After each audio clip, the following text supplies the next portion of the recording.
Gate TV KPM. Okey, terima kasih Hakim.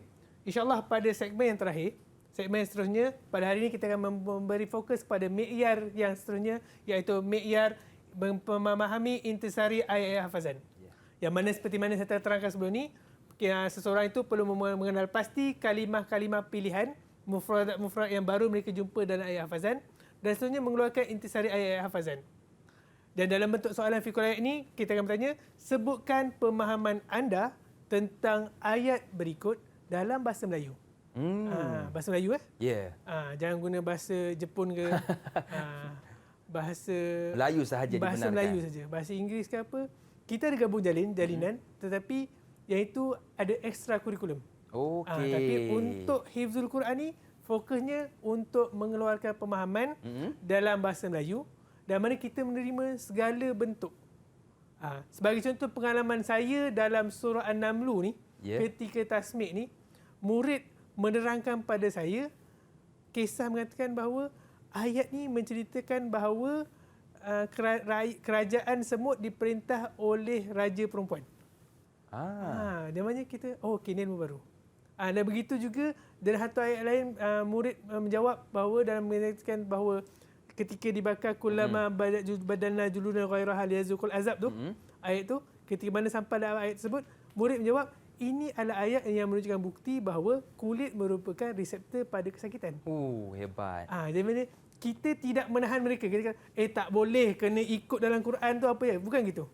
Okey. Jadi kita buka minda murid selagi mana mereka tidak menyalahi daripada rukun-rukun tafsir, dan juga selagi mana mereka tidak melangkaui dalam pada ayat-ayat tertentu yang ada khususiat, ayat khusus, maknanya kita terima.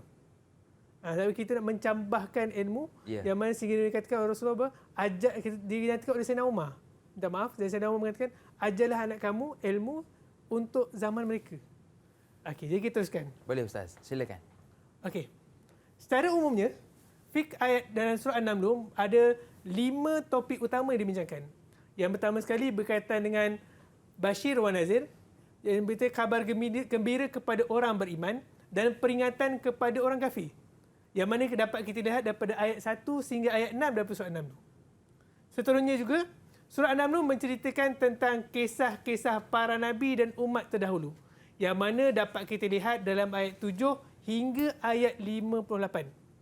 Dan sebenarnya terdapat 5 orang Nabi yang dibincangkan, iaitu Nabi Musa, Nabi Daud, Nabi Sulaiman, Nabi Saleh dan Nabi Lut. Namun, surah ni lebih banyak menceritakan tentang kisah Nabi Sulaiman sendiri. Dan juga ada sedikit bercerita tentang ayahnya, iaitu Nabi Daud. Seterusnya, ayat 76 hingga ayat 91 menceritakan tentang Al-Quran, mukjizat Al-Quran dan berkaitan dengan kenabian Nabi SAW.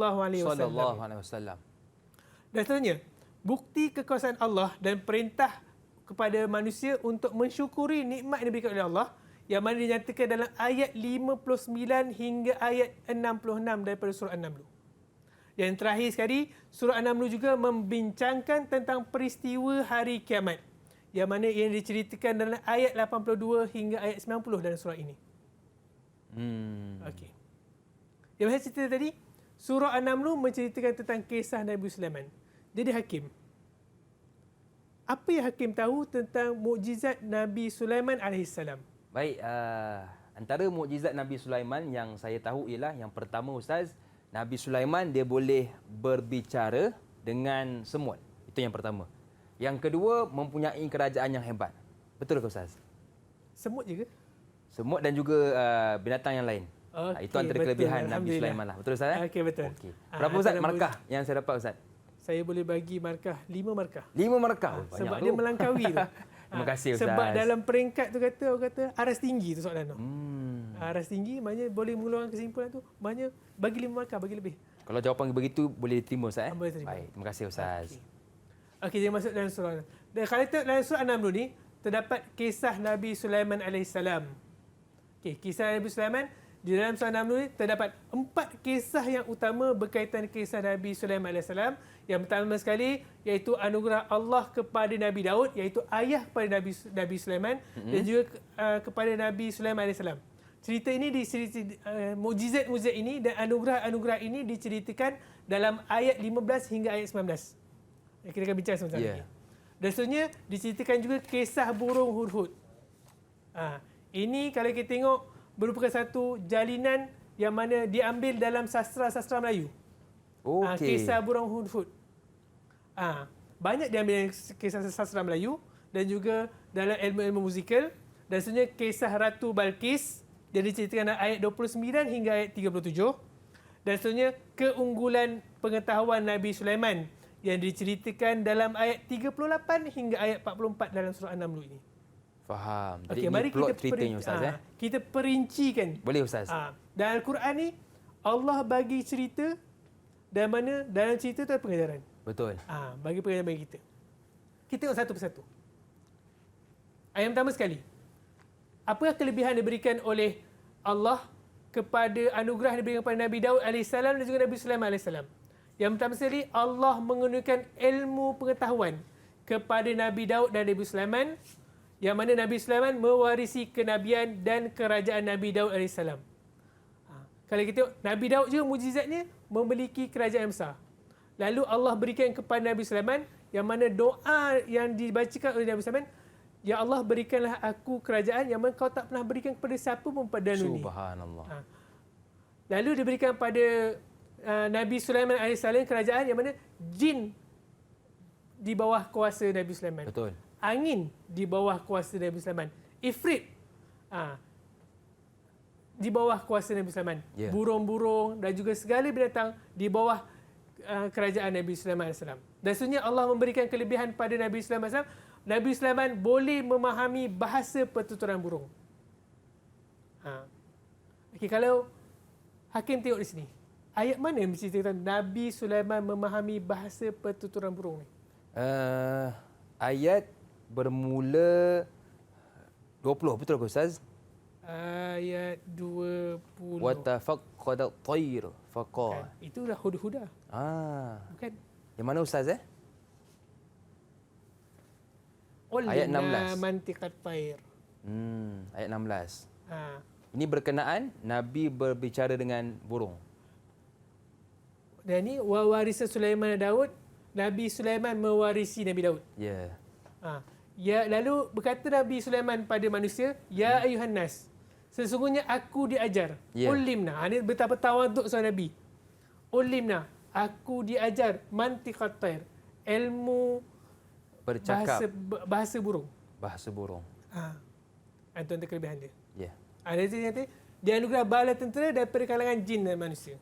Okey, itu kisah yang pertama. Kisah yang kedua dia tadi iaitu kisah burung hudhud. Yang mana kita tahu dalam kisahnya wa tafaqqadat tayra. Maksudnya diadakan perhimpunan pada ketika itu Nabi Sulaiman memerintahkan semua burung-burung, semua jenis burung berkumpul untuk bertemu berbagai perhimpunan. Macam kita kat sekolah perhimpunan mingguan. Betul. Kalau start perhimpunan bulanan. Kan? Betul. Ini di kalangan burung dia kumpul. Nabi Sulaiman yang arahkan. Semua burung ada. Daripada burung unggas-unggas semua kumpul. Semua ada Ustaz Kecuali burung hudhud dia. Burung hudhud tak ada? Tak datang. Lalu ditanya oleh Nabi Sulaiman. Nak cerita benda ni sebenarnya ulama mengatakan benda telah diajar oleh Allah. Detikkan Nabi Sulaiman tanya, mana burung hudhud? Betul, semua burung ada. Hudhud tak ada. Lalu bila mana tak ada seorang berjawab, maka dikatakan oleh Nabi Sulaiman, aku akan sembelih dia atau aku akan seksa dia. Kalau dia tak datang dan kalau seandainya dia tidak memberikan jawapan, reason yang kuat. Kenapa tak datang tu. Maka datanglah. Tak lama lepas tu datanglah burung hudhud ni. Menghadap Nabi Sulaiman. Lalu mengatakan bahawa dia telah pergi ke negara Sabak. Apa yang berlaku di negara Sabak? Lalu dikatakan oleh burung hudhud kepada Nabi Sulaiman, kata, wahai Nabi Allah, sesungguhnya aku telah pergi dan di sana ada satu kaum yang mana diperintah oleh perempuan. Ini Rajanya perempuan. Rajanya perempuan. Iaitu Ratu Balqis. Yang mana dia tak kisah pasal itu benda tu sebenarnya benda kecil je. Tapi disambung oleh hudhud, kata kaum dia menyembah matahari. dan meninggalkan ibadah menyembah Allah. Itu yang Nabi Sulaiman. Jadi bila dengar tu mereka diperdiakan oleh syaitan sehingga terhalang daripada janji Allah dan tidak mendapat petunjuk. Sampai mereka menjauh, mereka tak dapat dakwah daripada Nabi Sulaiman AS. Mendengar berita ini, maka Nabi Sulaiman memerintahkan kepada burung Hud ni dihantar. Kata hantar sepucuk surat utusan, dihantar kepada kerajaan Sabak ni, lalu diturunkan di dalam singgasana Balqis. Lalu Balqis baca innahu min Sulaiman wa innahu bismillahirrahmanirrahim. Lalu berdakwahlah Nabi Sulaiman kepada Balqis dan juga rakyat untuk memeluk Islam. Lalu berbincanglah Balqis. Balqis kumpul besar-besar tanya, aku baru dapat surat daripada seorang raja yang agung, Sulaiman. Kita tahu Nabi Sulaiman ni seorang raja, dikenal nama tu. Lalu tanya, jadi apa pendapat kamu? Apa yang perlu kita buat? Yang pembesar-pembesar dia kata, kita serang balik. Mana boleh dia ajak kita tak sebar matahari. Kita lawan balik kan. Lalu dinyatakan oleh Balqis, jangan. Aku tak nampak benda tu satu tindakan bijak. Kalau kita buat macam tu, akan rosak, akan binasa tempat kita dan juga akan hancurlah rakyat-rakyat kita. Betul. Lalu diutuskan utusan dengan hadiah kepada Nabi Sulaiman AS. Dan ketika mana datang tu, Nabi Sulaiman tahu, Nabi Sulaiman dah kata, okey, kita kena serang. Dia kata, aku tak pandang harta-harta kau ni. Hadiah-hadiah kau ni tak pandang. Nak serang. Lalu pada peristiwa itu, jadi saya lompat sikit, maka bila tu Nabi Balqis pun keluar daripada istana. Bila tahu bahawa Sulaiman dah hantar tentera tu, dia kata, kita kena minta maaf. Kami dah salah langkah. Dia hantar kata nak pergi minta maaf pada Nabi. Maka pada berlaku satu peristiwa yang besar, maka pada ketika itu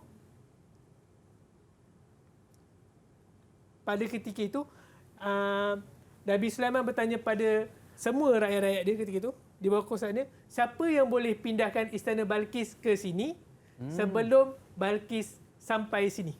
Mana kata kena cepat Ustaz. Dia kata, sebab kerajaan Sabak ni, sebab kalau burung Hud boleh sampai, maknanya benda tu tak jauh. Betul. Benda tu dekat. Maka diperintah dia, lalu bangunlah Ifrit. Ifrit yang ketua jin. Masa zaman tu, dia ceritakan, jin dengan manusia ni memang gaduh. Memang tak boleh duduk sekali. Kata, memang bersaing. Kata masing-masing kata, nak dapat pandangan daripada, nak dapat perhatian daripada Nabi Sulaiman kan. Jadi Ifrit kata, aku boleh pindahkan sebelum kau bangun daripada tempat duduk kau. Laju. Kata, bangun lah. Macam Hakim bangun tempat duduk ni. Betul, sekejap je. Tapi, berkata seorang lelaki yang punya ilmu pengetahuan dalam kalangan tu, manusia, kata, aku akan pindahkan sebelum kau kelip mata. Lagi laju. Kelip mata. Lagi laju. Lalu kelip mata je, istana tu dah ada kat situ. Kelipan kita sekejap je Ustaz. Jadi bila dah nampak tegang, apa yang dilakukan oleh Nabi Sulaiman ni, kata, ini jawapannya. Siapa yang bersyukur, maka faedah kesyukurannya bagi diri sendiri. Dan siapa yang kufur, sesungguhnya Tuhan Allah Maha Kaya lagi Maha. Bila dengar tu, reda dulu, tak jadi gaduh. Tak jadi gaduh. Kata okey lah, kata betul ni. Benda ni semua daripada Allah. Betul. Kekuatan yang Ifrit dapat daripada Allah, kebijaksanaan manusia pun daripada Allah. Setelah dah pindah tu, maka apabila sampai je Balqis melihat istana ada di situ, dia bermasa takjub dan akhirnya Balqis memeluk Islam. Subhanallah. Begitunya hebatnya dakwah tu.